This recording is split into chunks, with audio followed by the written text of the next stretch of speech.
மல்லி நேயர்களுக்கு வணக்கம். நம்ம மல்லி சீரியல்ல இன்னைக்கு என்ன சுவாரஸ்யமா பார்க்க போறோம்னா, மல்லி அம்மா இல்லாத ஒரு வாழ்க்கை எனக்கு தேவையே இல்ல. இந்த ஒரு வீட்ல நான் ஒரு நிமிஷம் கூட இருக்க மாட்டேன். அப்படின்னு நம்ம வெண்பா சொல்லணும்னு நினைக்கிறவங்க மறக்காம இந்த வீடியோக்கு லைக் பண்ணுங்க.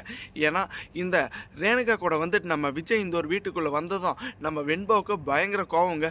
ஆல்ரெடி வந்துட்டு இந்த கதிரேசன் தாத்தாவும் இந்த நிஷாவும் பார்த்தா நம்ம வெண்பாவுக்கு சுத்தமா ஆகல. ஏன்னா அவ்வளோ கொடுமை பண்ணியிருக்காங்க. ஒரு கட்டத்துல இந்த ரேணுகாவை வந்துட்டு இப்ப வர வர சுத்தமாவே பிடிக்காம போயிடுச்சுங்க. இப்போ நம்ம வெண்பாவுக்கு பக்கவாலமாக இருந்ததே நம்ம மல்லி தான். அவங்களே வந்துட்டு இந்த விஜய் வீட்டுக்குள்ளே கூப்பிடாம இந்த ரேணுகா கூட போனதுனால ரொம்பவே கோவப்பட்டுட்டு இருக்கேங்க. டாடா வந்துட்டு உங்களை எனக்கு சுத்தமாக பிடிக்கல, போதும் நிறுத்துங்க, உங்களுடைய ட்ராமாவுக்கு ஒரு எல்லையே இல்லை.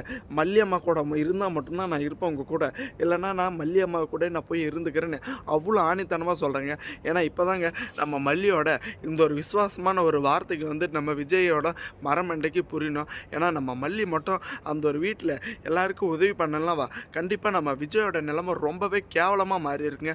ஒரு கட்டத்தில் நம்ம விஜய் வந்துட்டு காப்பாற்ற போன நிலைமையில் அதே சமயம் இந்த ரேணுகாவுக்கு வந்துட்டு இப்படி ஒரு நிலைமை ஆனதும் ரொம்பவே துடிச்சு போனதும் இப்போ எனக்கு வந்துட்டு முன்னாடி அவங்க தான் கல்யாணம் ஆயிடுச்சு, என்னோட முன்னுரிமை அவங்களுக்கு தான் இருக்கணும்னு நம்ம மல்லி அந்த ஒரு இடத்த விட்டு கொடுத்ததும் எவ்வளவோ பெருந்தன்மையாக இருக்குங்க.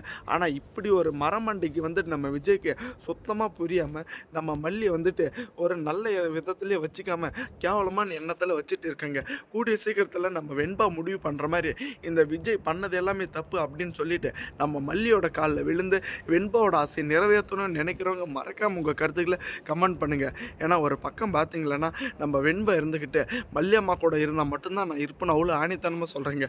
அதே சமயம் பார்த்தீங்களன்னா மனோகரன் கூடிய சீக்கிரத்தில் ரேணுகா இந்த ஒரு நல்லா இருந்த குடும்பத்தில் வந்துட்டு குழப்பத்தை நீ ஏற்படுத்திட்டேன், உன்னுடைய எல்லா ஆட்டத்துக்கும் நான் ஒரு முடிவு கட்டியே தருவேன்னு அவ்வளோ ஆணித்தனமாக நினச்சிட்டு இருக்கேங்க. ஆனால் நம்ம மல்லியை வந்துட்டு இப்படி நடு ரோட்டில் பார்க்குற சக்தி வந்துட்டு நம்ம அன்னபூர்ணிக்கு கிடையாதுங்க. தேங்க்ஸ் ஃபார் வாட்சிங் மல்லி நேயர்களுக்கு. மறக்காமல் உங்கள் கருத்துக்களை கமெண்ட் பண்ணுங்கள்.